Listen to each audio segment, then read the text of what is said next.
হাদি ভাই মরল কেন? প্রশাসন জবাব চাই। আমার ভাই শহীদ কেন? প্রশাসন জবাব চাই। দিয়েছি তো রক্ত, আরো দিব রক্ত। রক্তের বন্যায় ভেসে যাবে অন্যায়। না ঢাকা, ঢাকা ঢাকা। গোলামি না রাজপথ। রাজপথ রাজপথ। তুমি কে আমি কে? হাদি হাদি। বুকটা দিয়ে লড়ে যাব, আমরা সবাই হাদি হব। আমরা সবাই হাদি হব। বুকটা দিয়ে লড়ে যাব। তুমি কে আমি কে? হাদি হাদি। দিয়েছি তো রক্ত, আরো দিব রক্ত। রক্তের বন্যায় ভেসে যাবে অন্যায়। জুলাই অভ্যুত্থানের অন্যতম নায়ক ফ্যাসিস্ট স্বৈরাচারের বিরুদ্ধে লড়াকু সৈনিক ওসমান হাদি, শহীদ ওসমান হাদি, তার এই মৃত্যু এবং ভারতের এজেন্ডা বাস্তবায়নের জন্য সরকার যেভাবে একের পর এক প্রশাসনের মাধ্যমে সহযোগিতা করছে, এর শিকড় উপড়ে ফেলা না ফেলা পর্যন্ত আমরা রাজপথে থাকবো, রাজপথে লড়ে যাব।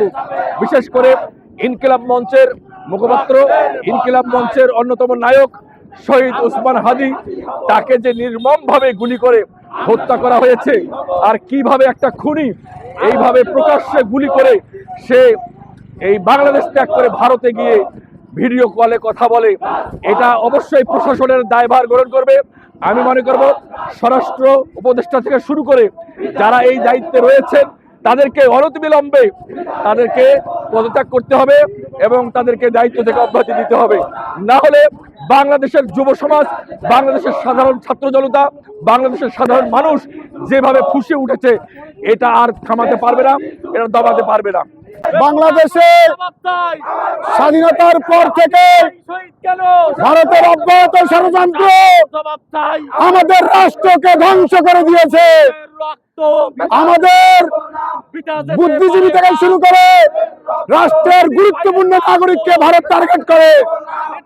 ভারতের এই ষড়যন্ত্র এবং তাদের এই হত্যাযজ্ঞ আজকে বাংলাদেশকে অস্থিতিশীল করতে চায়। আমরা স্পষ্ট ভাষায় বলতে চাই, ভারত সরকার যেন মনে রাখে, হাদিকে মেরে এই বাংলাদেশকে ধ্বংস করতে পারবে না। হাদি লক্ষ হাদি তৈরি হবে বাংলাদেশে। হাদির উত্তরসূরিরা এখনো জেগে আছে। আমরা স্পষ্ট ভাষায় ঘোষণা করতে চাই, বাংলাদেশে এই ধরনের ষড়যন্ত্র আর মানবে না জাতি।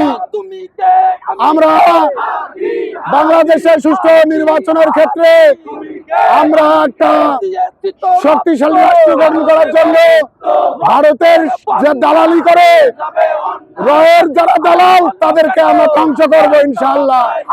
হাদি ভাইয়ের শপথ, বাংলাদেশকে আমরা শক্তিশালী রাষ্ট্র হিসেবে আগে ভারতের দালালদের এবং রয়ের দালালদের নির্মূল করবো ইনশাআল্লাহ।